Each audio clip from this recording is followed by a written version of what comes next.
Olá, amigos, eu sou Sidney Domingues, está entrando lá mais um programa Destaque na TV, nosso encontro semanal, sempre às sextas e terças-feiras, das 22 às 23 horas, aqui no canal 25 da NET e 525 também em HNet. Durante uma hora nós vamos estar juntos, entrevistando seus deputados estaduais, deputados federais, e no programa de hoje, o prefeito José Bonifácio, do município de Cabo Frio.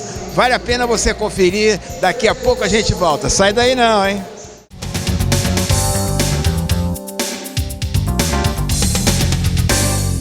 A pandemia deixou muita gente em situação de extrema pobreza. Para proteger essas pessoas, a Alerj aprovou o Supera Rio, um programa que garante até R$300 de auxílio emergencial e até R$50 mil de crédito para microempresas e autônomos. O Rio de Janeiro saiu na frente e estendeu a mão para quem precisa de amparo urgentemente, porque quem ficou sem renda não pode esperar. A fome não pode esperar. Alerj, mais perto de você, mesmo quando ainda precisamos manter distância. Eu sou o Dr. José Ribamar de Almeida Cerqueira Filho, especialista, mestre e doutorando em implantes dentários. O implante dentário hoje é uma inovação para você que sofre sem os dentes ou com próteses móveis ou não está muito satisfeito com a sua estética. Venha me fazer uma visita, trabalhamos com implantes de excelente procedência importados, temos hoje scanner intraoral e fresador, o que permite você entrar na clínica em apenas poucas horas e sair com todo o seu sorriso corrigido de forma definitiva. Minha clínica está situada na Avenida Nossa Senhora de Copacabana, 978, Subloja 102. Telefones 3208-3943, 3208-3635. Venha me fazer uma visita. Nesse momento de pandemia, precisamos cada um fazer a sua parte. Precisamos ter consciência para que a nossa família fique protegida. Nós temos que juntos entendermos que este momento ele é muito delicado, só depende de nós. Um abraço.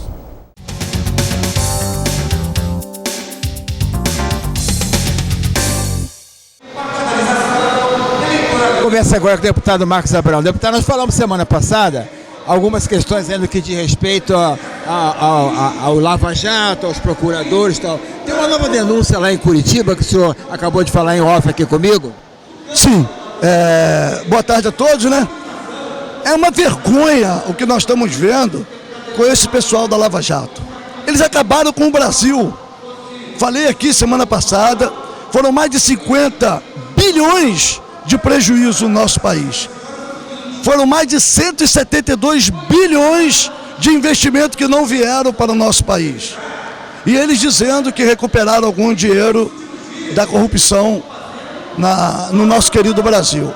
Não somos contra o combate à corrupção, sempre falo isso aqui. Muito dinheiro entrou. Mas, se você comparar, não chega 10% do que eles destruíram. São 4 milhões de emprego. Quanto custa isso? Quanto que custa quanto que eles recuperaram? Não chega nem a 10% de 50 bilhões de investimento que não vieram por causa dele. São 172 bilhões, isso é número do Diese. O Diese é que fez isso, não sou eu que estou falando. Aí agora me vem, ontem, fico vendo pelas informações, pelas redes sociais e pelos canais de comunicação, que o safado do Dallagnol, procurador da Lava Jato, me compra um apartamento de 1 bilhão e 800 mil. 1 milhão e 800 mil. 1 milhão e 800 mil. Ele ganha 20 mil por mês. Se fosse um deputado... Não foi financiado, não? Ele deu 750 mil de sinal e deu 1 milhão e 50 depois na escritura. E de quem que ele me compra isso? Ele compra isso da mãe de um aluno dele que depois ele colocou no Ministério Público. Se isso, Sidney, acontecesse com um deputado, com um parlamentar, com qualquer político, o que vocês acham que eles fariam? O que o Ministério Público Federal faria se fosse qualquer um? Eu vou te lembrar um pouquinho. Teve um político que foi caçado por causa de uma Fiat Elba, você lembra quem foi? Foi o Collor. Teve um político que foi caçado por causa de um triplex. Você sabe quem foi? Lula. Tem um político que... Não, ele não foi caçado não, porque ele não tinha mandato. foi processado e preso. Mas está na justiça ainda isso, né? Não está anistiado, Tem não. um político que está respondendo porque comprou uma casa em Brasília. Você sabe quem foi? O Flávio Bolsonaro. E por que ninguém agora chega lá e investiga o Dallagnol com salário de 20 mil? Eu fico... Alguém tem que fazer essa denúncia por escrito. Eu fico perplexo que a Rede Globo de televisão, não dá uma linha disso, que é a criação dela. O Moro e o Dallagnol é a criação da Rede Globo de televisão. E eles ficam quietos. Por que eles não vão lá investigar? Por que eles não vão bater na porta dessa pessoa que vendeu o apartamento para ele? E você quer saber? Mais um pouquinho? E não, dinheiro, é dinheiro que era reserva. E o Dallagnol ainda comprou um apartamento pela Minha Casa Minha Vida.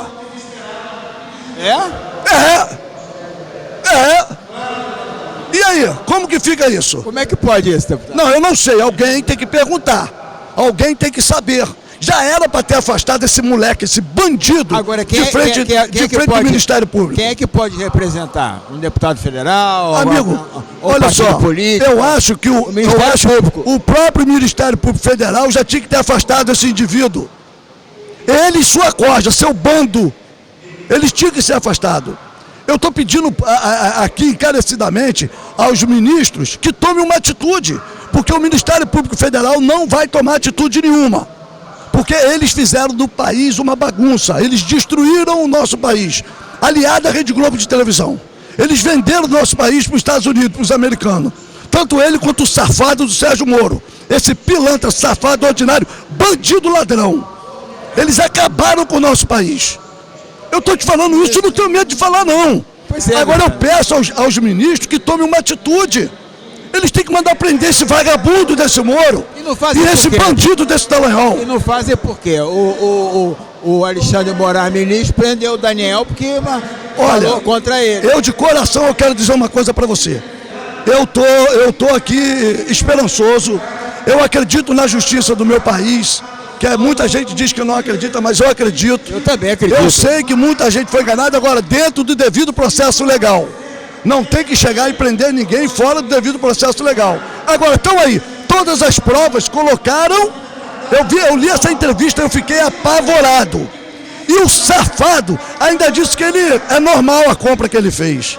Que ele trabalha há 17 anos, 18 anos no Ministério Público. Ora, eu acabei de falar para você semana passada aqui, que eu fiz 59 anos de idade, dos quais 50 anos de trabalho.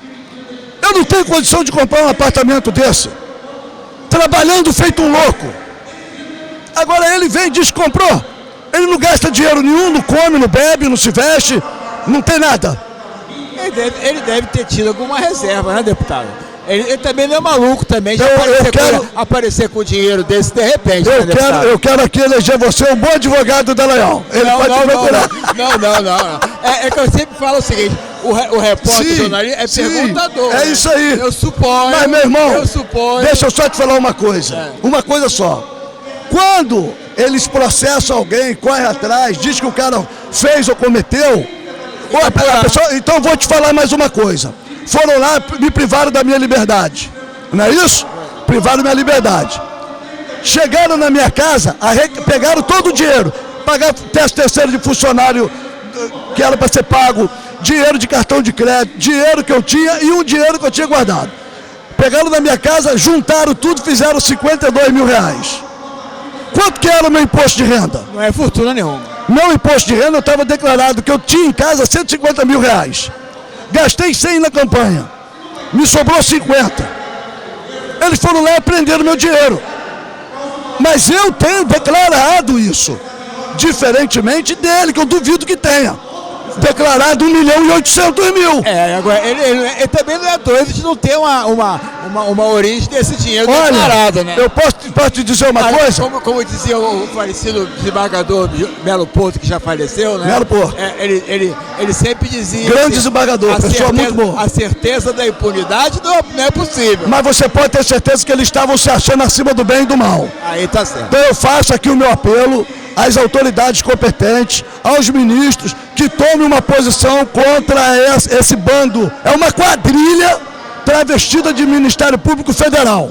Dallagnol e a sua corja. O senhor não pode provocar como deputado estadual o Ministério Público notificando isso? Olha, eu também não tenho acesso a essas provas. Você quer saber? Não tem essas provas. Né? Nós temos, eu vou pedir meus advogados para entrar com uma ação, pedindo toda essa conversa deles. Vamos ver se o ministro vai liberar, porque corre isso aqui de justiça, mas eu não sei se eu tenho condição de pedir ou não, vou saber. Vou pegar agora o meu jurídico, vou procurar saber, porque do jeito que está não pode ficar. Não pode eles estarem criminalizando a política e os próprios bandidos são eles. Entendeu? Dallagnol, sua corja e o ladrão do Sérgio Moro, o bandido do Sérgio Moro. Isso, uma atitude tem que ser tomada imediatamente. Ok, deputado. Eu sempre faço essas ressalvas como jornalista, como perguntador, porque apesar de ser advogado, eu não atuo aqui como advogado, sim, jornalista. Mas às vezes aflora aqui o sistema do contraditório, né? Que é importante, mas eles não respeitam o contraditório. Né? Eles mandam prender para depois. Quando pergunta, né? E a criação desses dois vagabundos, desses dois marginais, é da Rede Globo de televisão. Ela é que tinha também que ser processada por tudo isso que eles colocam na televisão. Foram lá, botaram a minha cara, toda hora coloca lá a minha imagem e tudo mais. Mas não colocaram uma linha. Que o ministro chegou e mandou cancelar o processo da Furna da Onça e remetendo aquilo ao eleitoral. Eles não colocaram nada. Para todos os efeitos, as pessoas acham que eu ainda estou respondendo o processo da Furna da Onça no criminal. Quando não estou, quando acabou. Mas a Rede Globo de televisão não coloca uma única linha. É verdade. Ela só quer acusar. Valeu, deputado Marcos Abraão. Um abraço a todos. Marcos Abraão, esse nome dá trabalho. E não adianta, não vou me calar. Quer tirar o meu mandato? Tira no voto. A população, Sidney, é que vai dizer se me quer aqui. Tenho 5 mandatos. Se a população quiser, eu vou pro 6º. Defendendo sem medo de ninguém, muito menos dessa porcaria dessa Rede Globo de televisão. Um abraço a todos, fiquem com Deus. Marcos Abraão, esse nome dá trabalho. Obrigado, deputado. Conversa agora com o ex-deputado, prefeito Zé Bonifácio de Cabo Frio, matando a saudade da Alerj. Eu gostaria de saber como é que está o município, como é que você está enfrentando essas dificuldades em função da pandemia. Nesse momento, nós estamos decretando o fechamento do acesso à cidade de Cabo Frio. Barreiras estarão sendo instaladas a partir de amanhã. Não que a gente não queira receber o turista, mas nesse momento, com um feriado de 10 dias, não é possível. Toda a região está fazendo isso. Todos os prefeitos estão fechando as praias. Todos os prefeitos da região de Saquarema até Rio das Ostras, de Araruama até Búzios, estão fechando os acessos às suas cidades. E nós estamos pedindo a você, carioca, a você morador da Baixada, do Grande Rio, fique na sua cidade, aproveite o feriado na sua cidade, não vá para a região dos lagos. Possível dentro de casa, né? Não vá para a região dos lagos, porque se for, vai ter que voltar. Se for com o bloqueio que os prefeitos estão fazendo, estão sendo obrigados a fazer. Nós sempre recebemos o turista, o visitante, de braços abertos. Vamos continuar recebendo, mas depois do dia 4 de abril e depois da pandemia. Neste momento não é possível. Então eu apelo a todos vocês, fiquem nas suas cidades, nesse feriadão, não vá à região dos lagos. Agora, prefeito, a questão da hospitalização, né? Como é que está os leitos de UTI e atender a população? Já tem fila ou ainda tem disponibilidade de leito para quem está contagiado? Infelizmente não tem mais disponibilidade de UTI. O governador está ajudando muito, está procurando leitos ociosos para adquirir para os municípios, na região serrana, na nossa região dos lagos, no norte do estado. Mas não temos mais 100% dos leitos de UTI, 100% dos leitos de Covid, tratamento de Covid, estão ocupados em todos os municípios. Maricá, que acabou de entregar a população do ano passado um dos melhores e mais bem montados hospitais, que é o Che Guevara, já não tem mais possibilidade de atendimento. São 50 leitos de UTI em Maricá completamente ocupados. Então não há possibilidade, por isso que nós estamos tomando essa medida drástica, forte, em defesa da vida. Em defesa da vida. Nesse momento, a defesa da vida na região dos lagos é pedir a você que não vá no feriado, porque as cidades estarão bloqueadas. Como é que está o processo de vacinação? O processo de vacinação está caminhando de acordo com a orientação do Ministério da Saúde. Nós, em Cabo Frio e outros municípios, estamos entrando num consórcio para comprar a vacina Sputnik. Eles só vendem lotes de 1 milhão e Cabo Frio está adquirindo 100 mil doses dessa vacina. Precisamos adquirir mais e também pedir ao governo federal, ao Ministério da Saúde, que aumente, que acelere a compra dessas vacinas para que a vacinação no Brasil ocorra de maneira mais rápida. O cronograma de vacinação é aquele mesmo do calendário a partir das idades, não é isso? Isso. Eu me vacinei semana passada, eu tenho 75. Esta semana, em Cabo Frio, está sendo vacinado o pessoal de 74, 73 e 72.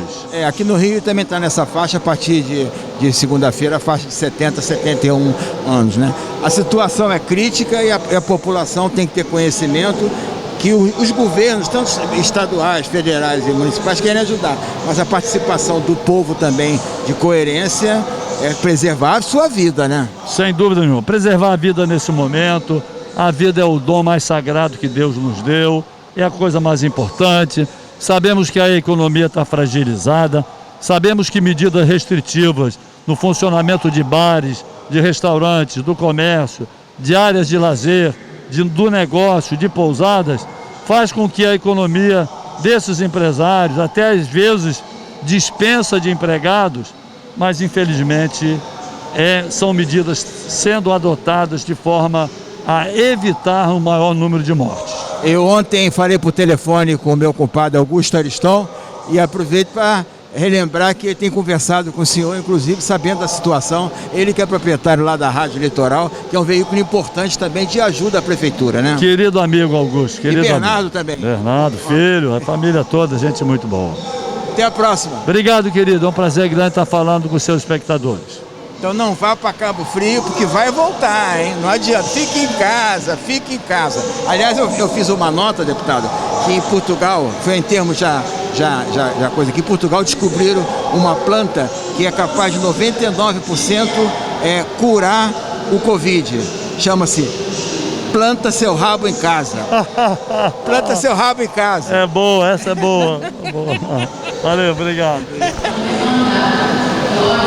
Conversa agora com o deputado Charles Batista. Deputado, você está propondo a formação de uma frente parlamentar. Com que objetivo? Então, é uma frente parlamentar em defesa do transporte individual por aplicativo para poder garantir o livre exercício da atividade e restringir ou diminuir esse volume de gente andando no transporte público para a gente poder conter esse avanço da disseminação da pandemia, como tem acontecido aí, infelizmente, de maneira trágica no estado do Rio de Janeiro. A Prefeitura do Rio de Janeiro baixou um decreto, né, regulamentando, inclusive taxando 1,5%, né?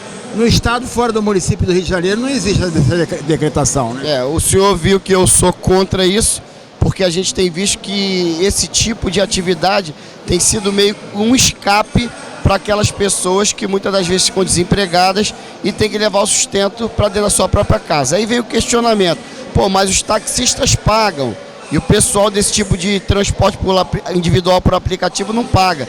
Eu acho que seria muito mais sensato nesse momento por parte do poder público tirar algum tipo de taxa dos taxistas para poder igualar tudo, do que sobretaxar esse pessoal desse transporte, impedindo assim que as pessoas continuem trabalhando. Sobre o cadastro do pessoal que trabalha tanto no 99 quanto com o Uber, é necessário, porque tem muita gente irregular também trabalhando, né? Isso foi uma colocação muito acertada do senhor, porque realmente, eu costumo dizer, gente boa tem em todos os lugares, gente boa e gente ruim.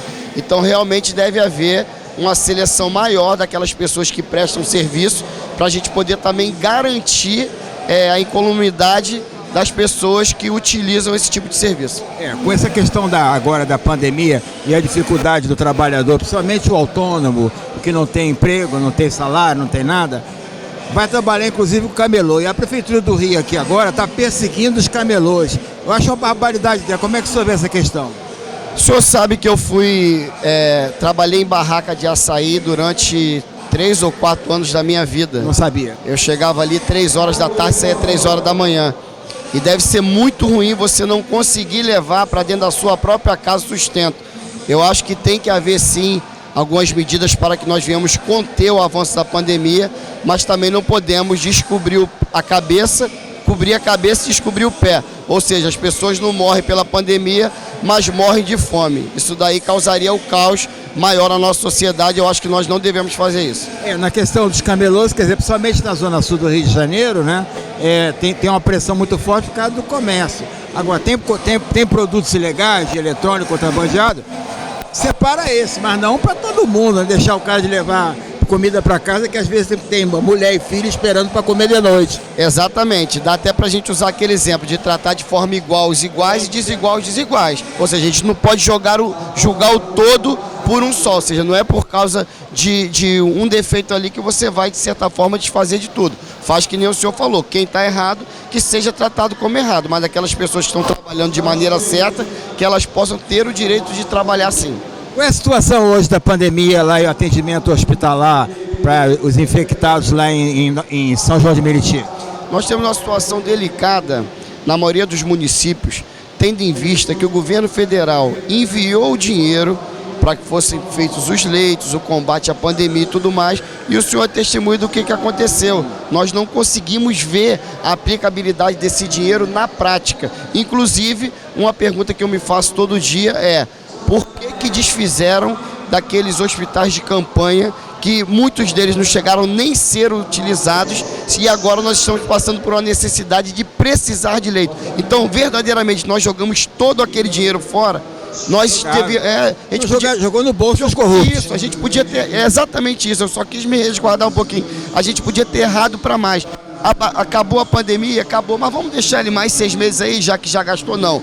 Quando tiveram o mínimo de precabilidade ali, desfizeram dos hospitais de campanha todo. Hoje a gente vive essa beira do caos. Por quê? Irresponsabilidade daquelas pessoas que teriam a obrigação de nos representar, mas infelizmente agem de forma contrária àquilo que a gente deseja. Deputado, eu já tive a oportunidade de falar no meu programa e também publicar no jornal, tem uma coluna no jornal Monitor Mercantil. A Santa Casa de Misericórdia tem mais de 250 quartos disponíveis para receber pessoas infectadas. É só aparelhar. Desde o tempo desses hospitais de campanha, está lá. O presidente da Santa Casa de Misericórdia é o juiz Francisco Horta, pessoa íntegra, conhecida. Por que não utilizar isso agora? Por que não utilizar agora? Está necessário? Coloca equipamento lá, até médicos eles têm, não é?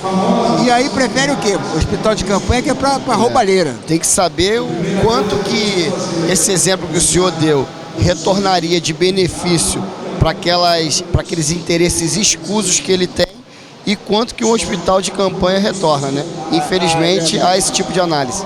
Obrigado, deputado. Está em sessão. Vamos aprovar o decreto do governador, né? Parabéns mais uma vez. Se ele não sofrer todas as emendas que eu já vi que fizeram ali e que deturpam o processo, sim. Mas se as emendas que fizeram forem colocadas em práticas, não.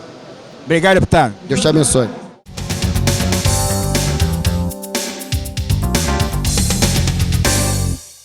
Enquanto a vacina não chega para todos, a Alerj trabalha para proteger você e quem você ama. E assim como a Alerj, você também pode fazer a diferença. Continue usando máscara sempre que sair, lavando as mãos sempre que puder, usando álcool em gel e evitando aglomerações. Em um ano, mais de 430 leis foram aprovadas pela Alerj e 20 milhões repassados para a Fiocruz para programas de combate à pandemia. A Alerj continua trabalhando, continue se protegendo. Eu sou o Dr. José Ribamar de Almeida Cerqueira Filho, especialista, mestre e doutorando em implantes dentários. O implante dentário hoje é uma inovação para você que sofre sem os dentes ou com próteses móveis ou não está muito satisfeito com a sua estética. Venha me fazer uma visita, trabalhamos com implantes de excelente procedência importados, temos hoje scanner intraoral e fresadora, o que permite você entrar na clínica em apenas poucas horas e sair com todo o seu sorriso corrigido de forma definitiva. Minha clínica está situada na Avenida Nossa Senhora de Copacabana, 978, Subloja 102. Telefones 3208-3943, 3208-3635. Venha me fazer uma visita.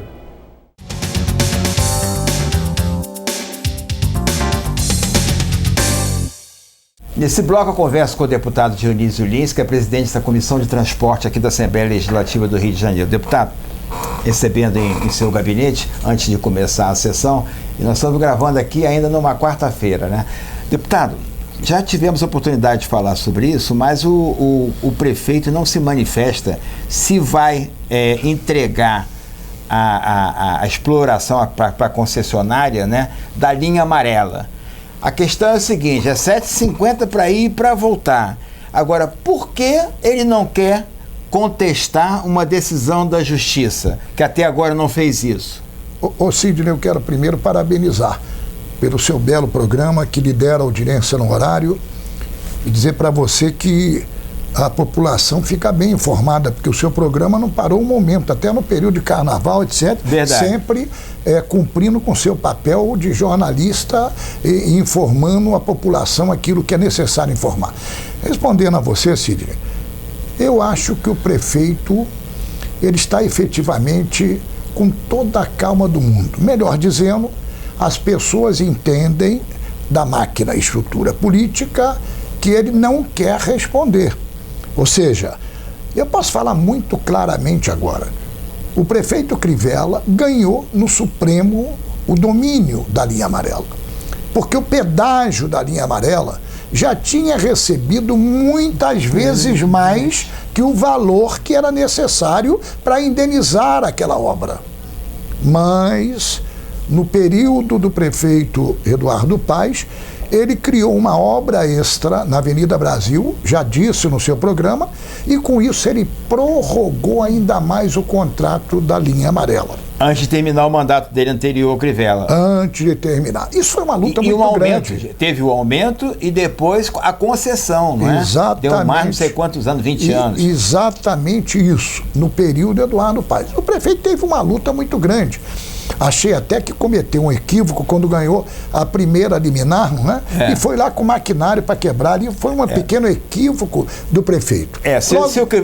Na minha opinião, se o Crivella fez alguma coisa de bom, foi de retomar a linha amarela para não explorar mais quem mora lá em Jacarepaguá e quem precisa trabalhar de ir e voltar. Ô Cid, ninguém se conforma.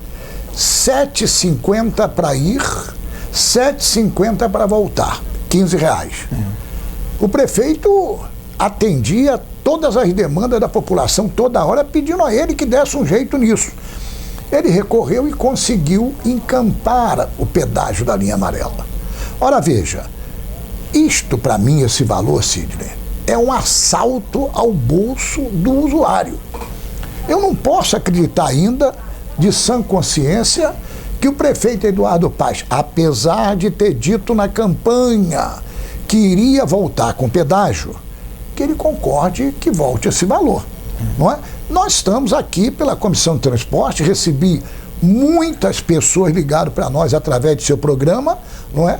Pedindo para que continue e intensifique essa luta contra a volta do pedágio. A Justiça determinou um prazo para que a Prefeitura se manifeste, né, judicialmente. E ele diz que não vai recorrer. Como não tem que recorrer de ofício? Ele não é a vontade dele, né? Ele tem que recorrer sim de ofício. É republicano isso, deputado? Eu creio que não, e você sabe que não é. É algum interesse que está nesse campo. Eu não vejo o meio dele chegar e agora, que já está quase vencendo, dele não responder o ofício do judiciário. Na verdade, quer dizer, ele pode ter um constrangimento. Eu, como presidente da Comissão de Transporte, vou encaminhar um procedimento ao MP de omissão.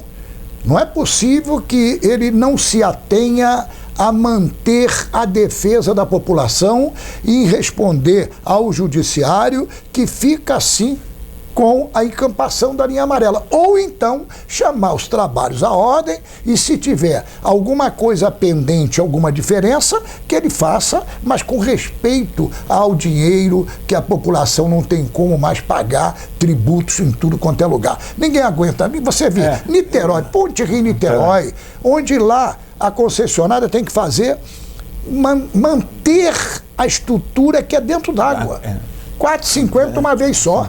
Aqui no Rio de Janeiro, 7,50 aí, 7,50 volta, e aí o profissional liberal tem que trabalhar, vai várias vezes, o taxista vai várias vezes, as pessoas que vai várias vezes para a Zona Oeste, através da Barra da Tijuca, é de se lamentar, gastam uma fortuna. Eu não concordo com isso, continuo na luta, não sei, o prefeito Eduardo Paes voltou de um modus operandi bem diferente, Círio. Ele agora está vendo efetivamente o outro lado. Acho que ele tem um grande acordo com quem o ajudou a ganhar a eleição, e nisso está a concessionária da linha amarela. Alanza, deputado, agora tem uma outra questão também, é a seguinte: a linha vermelha, não é? Ela é administrada pelo governo, não é isso? E não cobra pedágio. Não é isso? Na época o Brizola disse, não vou cobrar pedágio dentro do município, e assim fez, né? A prefeitura, mesmo que a prefeitura pode retomar os trabalhos e botar um pedágio simbólico de R$4, R$5 para manutenção. Agora, será que a prefeitura não tem condições de manter a linha amarela? Que é isso? Não tem dinheiro para isso, né? Cid, eu me lembro, quando você era líder do governo Brizola na Câmara, e que, nesse momento, foi anunciado que o Brizola não queria, em hipótese alguma, colocar pedágio para a população. Não colocou. E colocou e fez uma bela obra. Porque a linha amarela está lá até hoje, ou a linha vermelha, melhor dizendo, está até hoje uma coisa fenomenal, muito bem resolvida, né? E aí eu me lembro quando você anunciou, não é, que o Brizola não queria e não cobraria nenhum tipo de pedágio, como não cobrou dentro até hoje. Do município. Depois ainda tentaram. Depois do governo dele. Depois tentaram. Depois do governo dele. Aí já chama acordos não republicanos. Exatamente. Como ele diria, o Brizola costumava dizer o seguinte: algo há. Pois é, não se sabe o que é. E a gente agora faz um apelo, efetivamente, não é? Eu estou atento e nós estamos buscando até a data limite, não é? Para que a gente acompanhe de perto essa questão do prefeito Eduardo Paes. A população não aguenta mais. 7,50 para ir, 7,50 para voltar. A cobrança de volta do pedágio. Uma coisa que o prefeito Crivella lutou muito, só ganhou no Supremo. E aí vinha o prefeito novo, que tem compromisso com a concessionária, retornar essa cobrança. A população não vai deixar barato isso. Nós vamos lutar. Vamos até o final na justiça, no MP, para defender o cidadão usuário daquela via. Consulta, deputada, a Procuradoria do município, por que ela não faz isso, não é isso? Eu vou mandar através da vereadora Vera Lins também, que é a sua esposa, né? Vou para a Procuradoria. Qual é o prazo? Qual é a justificativa? Porque isso é um tipo do caso que tem que contestar de ofício, né? Tudo que o município tem, o Estado, quer dizer, o poder público, ele perde na justiça, ele tem que recorrer. Ele não pode abrir mão de não recorrer por vontade do mandatário, que tem que estar com há 4 anos só lá. Cid, boa sugestão sua. Já que estamos no gabinete, vou determinar a minha assessora agora mesmo encaminhar por e-mail uma solicitação de ofício da Procuradoria Municipal, como está andando essa questão da resposta, se o prefeito aceita ou não a encampação e se voltará a cobrar por esse valor. Obrigado, deputado, por receber nossa equipe. Eu que agradeço e digo a você o seguinte: seu programa lidera a audiência. Tenho muita honra quando falo no seu programa, porque efetivamente, Cid, as pessoas, inclusive da minha região, agora da Baixada, do Noroeste Fluminense, está todo mundo na TV Max, canal 25, para ver o destaque na TV. Porque é um programa sério, um programa de atos republicano, ou seja, que procura os parlamentares e procura levar para a população a informação precisa. Vamos continuar juntos. Fora o pedágio da linha amarela. 7,50 para ir, para voltar, nunca mais. Eu conversei com o deputado estadual Dionísio Lins, que é presidente da Comissão de Transporte do Rio de Janeiro. Intervalo comercial, daqui a pouco a gente volta.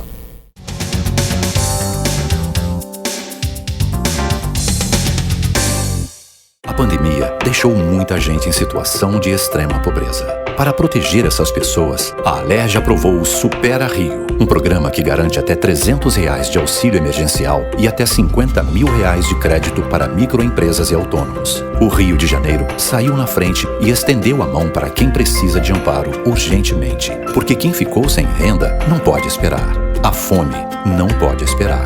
Alerj, mais perto de você, mesmo quando ainda precisamos manter distância. Eu sou o Dr. José Ribamar de Almeida Cerqueira Filho, especialista, mestre e doutorando em implantes dentários. O implante dentário hoje é uma inovação para você que sofre sem os dentes ou com próteses móveis ou não está muito satisfeito com a sua estética. Venha me fazer uma visita, trabalhamos com implantes de excelente procedência importados, temos hoje scanner intraoral e fresador, o que permite você entrar na clínica em apenas poucas horas e sair com todo o seu sorriso corrigido de forma definitiva. Minha clínica está situada na Avenida Nossa Senhora de Copacabana, 978, Subloja 102. Telefones 3208-3943, 3208-3635. Venha me fazer uma visita.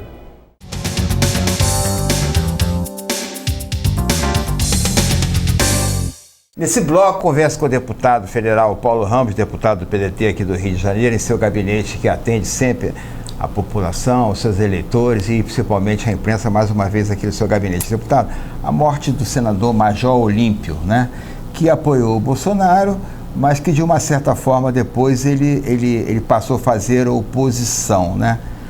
Qual foi o motivo que o falecido se afastou do presidente da República?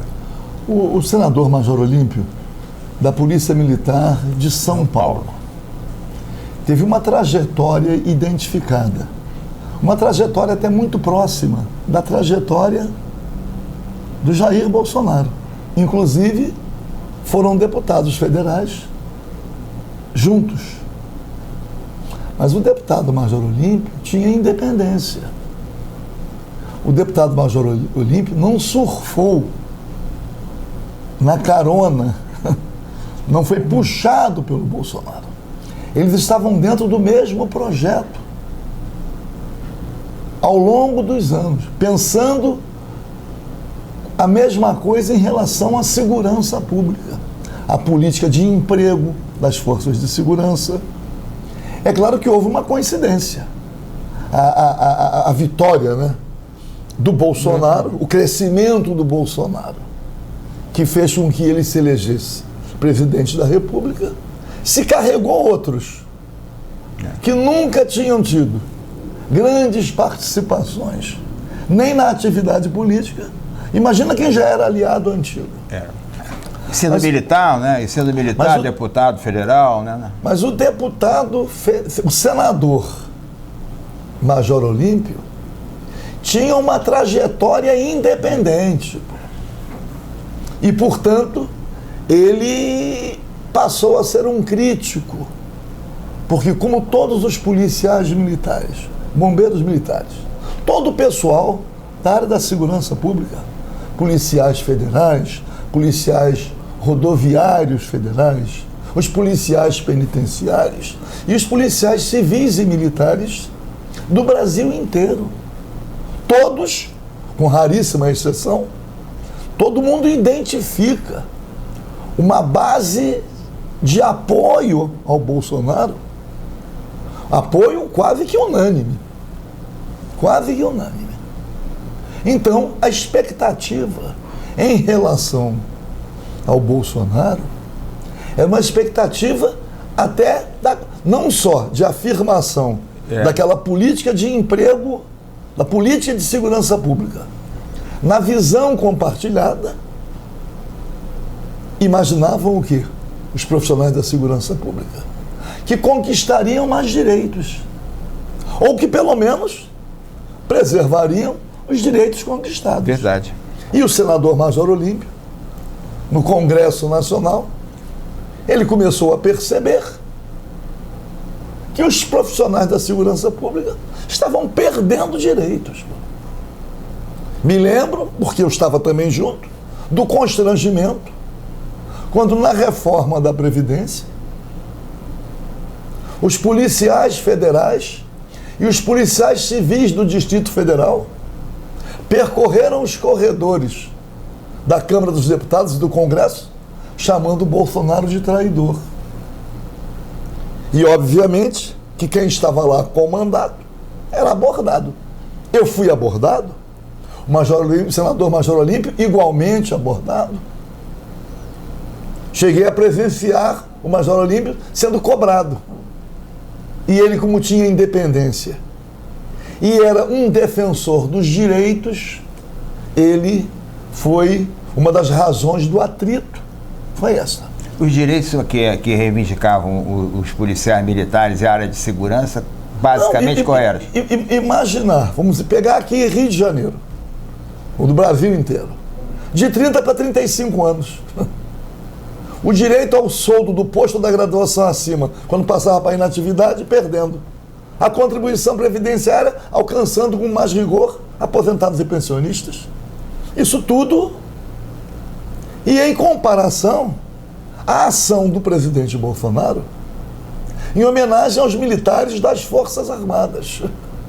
Em relação às Forças Armadas, um comportamento.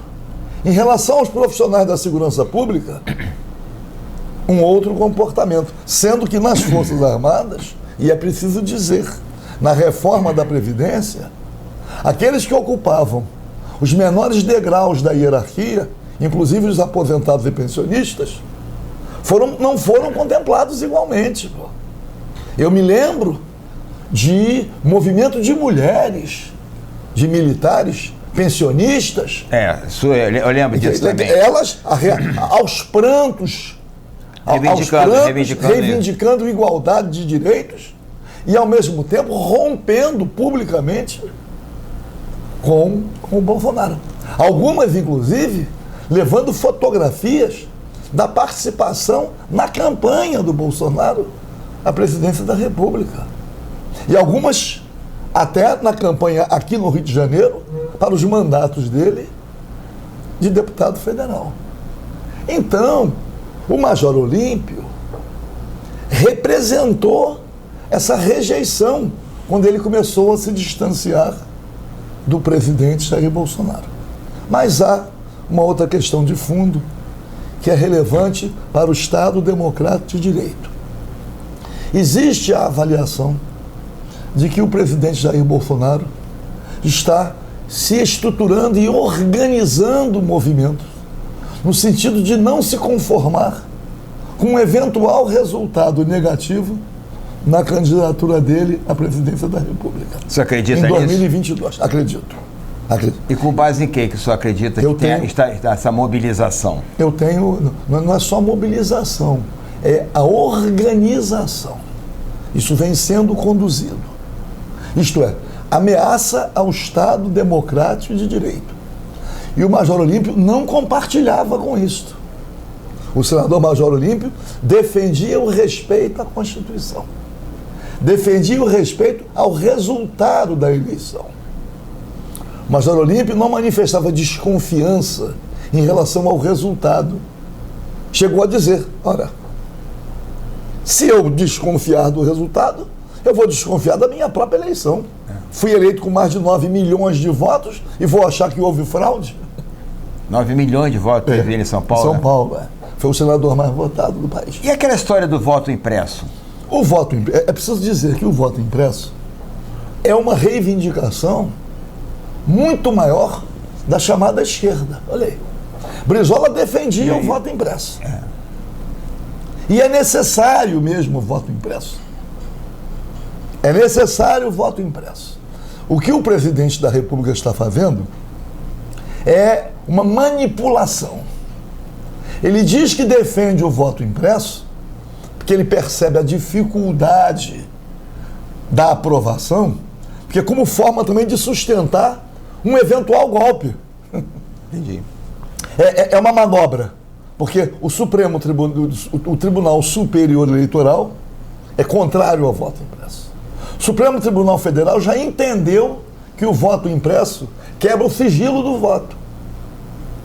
Então ele faz um jogo de cena para amanhã. Mas quando não quebrar o sigilo do voto, quando o voto era impresso. Não, o voto impresso, ele diz... É o comprovante, o comprovante da votação. Só que as pessoas não dizem, o voto impresso, você não carrega o voto, não. Não. Sai ali o voto que ele deu, ele bota numa urna do lado. Terminada a eleição, faz-se a apuração pela via eletrônica e depois seleciona, sorteia 10%, 20% das urnas para fazer aleatoriamente. Isso. Do jeito que está, deputado, não tem como contestar resultado. Isto é uma reivindicação nossa, do campo progressista. Verdade. Mas o presidente Bolsonaro, ele faz uma simulação, porque ele tem força política dentro do Congresso Nacional para aprovar se ele quiser. A manifestação, agora mesmo o ministro Luiz Roberto Barroso se manifesta contrário ao voto impresso. Mas o Supremo Tribunal Federal já decidiu que o voto impresso fragiliza o sigilo do voto. Então, fragiliza a manipulação do voto eletrônico. Como ele sabe que a possibilidade da vitória do voto impresso é muito pequena, que é uma bandeira que está tramitando na Câmara dos Deputados, no Congresso Nacional, há muito tempo. E eu me lembro, um dos principais defensores do voto impresso era o Brizola. Era verdade. Bom, então ele faz um jogo de cena, porque ele está preparando realmente uma reação armada, caso em 2022 o resultado lhe seja desfavorável. E vamos ter um banho de sangue. Será isso, deputado? Será? Meu querido, eu estou convencido disso, intimamente convencido. E venho proclamando isso para quê? Para que as providências sejam tomadas com antecedência. E mais... Mas dentro das militares tem manifestações de militares... Ainda sinaliza, ele, Bolsonaro, sinaliza com uma aliança na visão dele fala o meu exército, o meu não sei o quê. Ele sinaliza apoio, inclusive, das Forças Armadas. Das Forças Armadas, alguns militares das Forças Armadas, isoladamente, se dispondo a praticar atos, juntamente com profissionais da segurança pública, especialmente policiais militares, ou na cadeia de comando. Como é que é isto? Então, é preciso... Não é tão fácil assim também não, né, deputado? Há reações dos próprios militares quanto a eventual intervenção militar, não é? Eu tenho dúvidas. Eu tenho dúvidas. Porque eu vejo as manifestações. As manifestações, às vezes, até de entidades representativas. Existe hoje um apego ao poder. O que eu lamento, e muito também, é que primeiro, a duras penas, reconquistamos o Estado Democrático de Direito. A duras penas. E eu fui constituinte. Ainda convivemos aí com perseguidos políticos, caçados, torturados, banidos, exilados. Muitos ainda estão vivos aí. Muitos estão vivos. Mas lamento que num governo Bolsonaro, com apoio e a participação expressiva de integrantes das Forças Armadas, até em cargos ministeriais, esteja acontecendo o desmonte do Estado brasileiro, liderado dentro do governo pelo ministro Paulo Guedes. As privatizações, o desmonte da Petrobras, que eles chamam de desinvestimento e vão vendendo ativos. O lucro da Petrobras é maior na venda de ativos do que na sua atividade fim. Ter refinarias com capacidade ociosa, o preço da gasolina nas alturas, a dependência do mercado externo, importar derivados, agora sinalizar com privatização de Correios, Eletrobras, já entregou os gasodutos. Então, BR Distribuidora. Então, lamentar. Porque qual é o sentimento que tem? O que é a defesa da pátria? O que é a pátria? O que é a defesa da Constituição? Que nos princípios fundamentais, no artigo 1º, inciso 1º, primeiro princípio fundamental é a soberania. Se não controla os setores estratégicos, qual é a soberania que tem? Então, é tudo muito duro. Mas nós temos que defender a alternância no poder. Defender a Constituição. Aliás, o que resta da Constituição de 88. A alternância do poder foi deflagrada na eleição do Bolsonaro. Que é o povo, né, foi para a direita, como na eleição, na eleição, a esquerda no governo Lula e Dilma e tal. Na eleição do Lula, na eleição do Fernando Henrique, foi alternância. Na própria eleição dele. Então, nós temos que ter um compromisso com o Estado democrático de direito. É o que o velho Brizola dizia, a força do povo. É o povo que tem que definir o seu destino.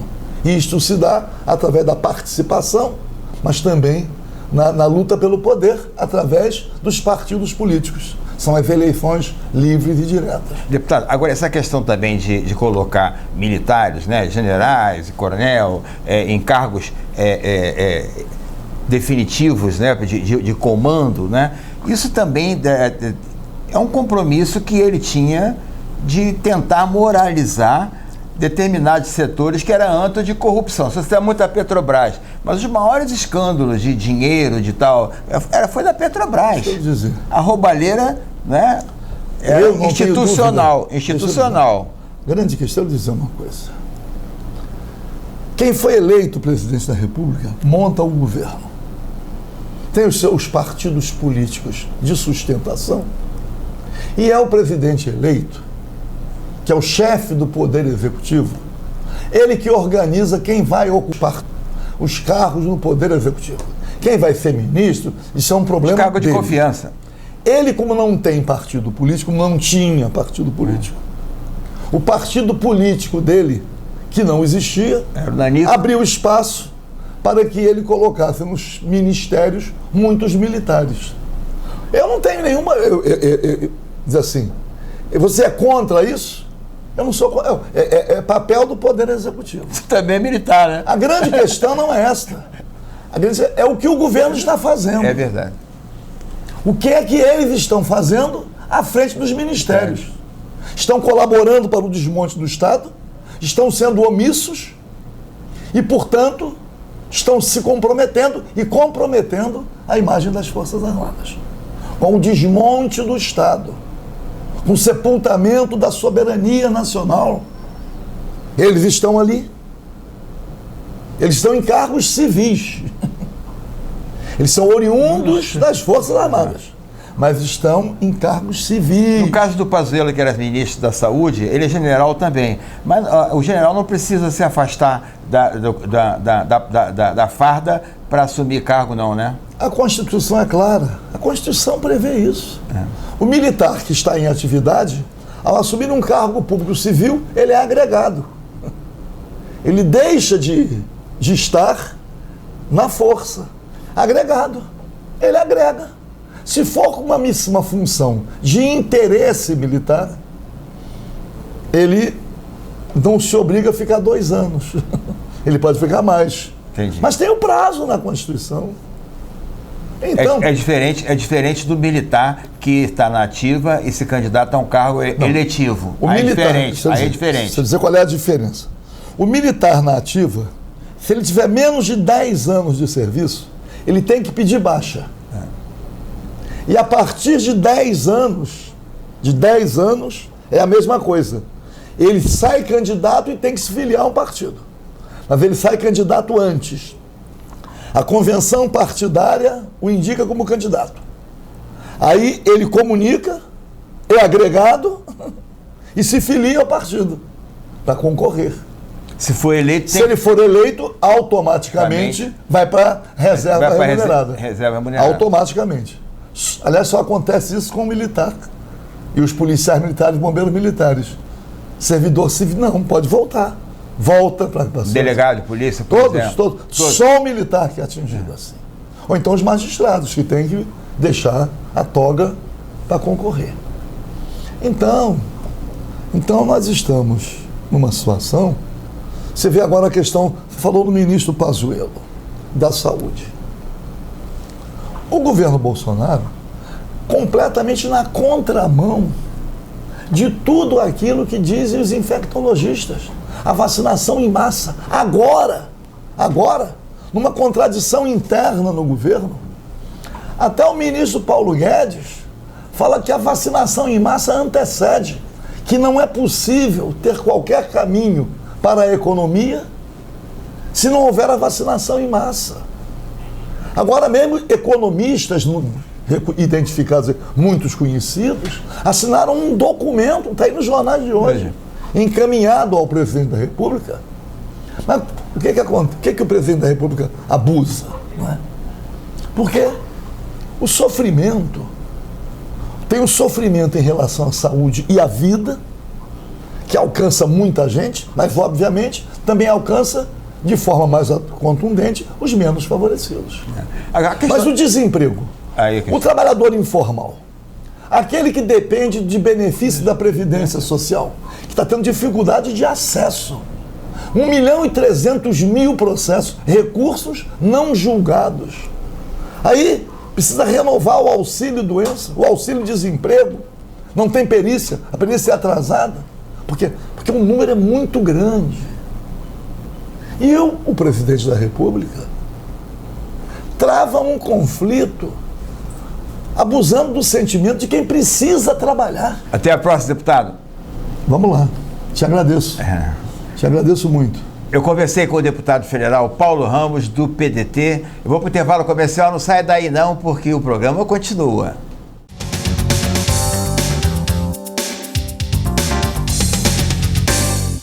Enquanto a vacina não chega para todos, a Alerj trabalha para proteger você e quem você ama. E assim como a Alerj, você também pode fazer a diferença. Continue usando máscara sempre que sair, lavando as mãos sempre que puder, usando álcool em gel e evitando aglomerações. Em um ano, mais de 430 leis foram aprovadas pela Alerj e 20 milhões repassados para a Fiocruz para programas de combate à pandemia. A Alerj continua trabalhando, continue se protegendo.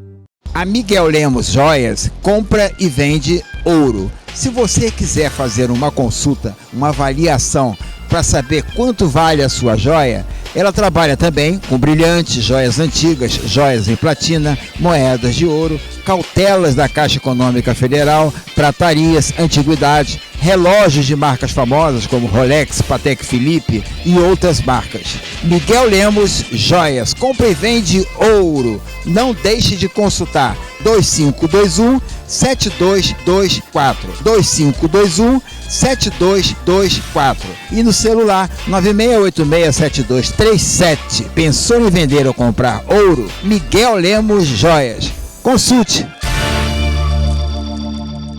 Nesse momento de pandemia, precisamos cada um fazer a sua parte. Precisamos ter consciência para que a nossa família fique protegida. Nós temos que juntos entendermos que este momento ele é muito delicado, só depende de nós. Um abraço. Chegamos ao final de mais uma apresentação do programa Destaque na TV, nosso encontro semanal sempre às sextas e terças-feiras, das 22 às 23 horas, aqui nos canais 25 e 525 da NET. Pegou no meio do programa? Quer recomendar nosso programa? Pode assistir até no celular, tvmaxrio.com.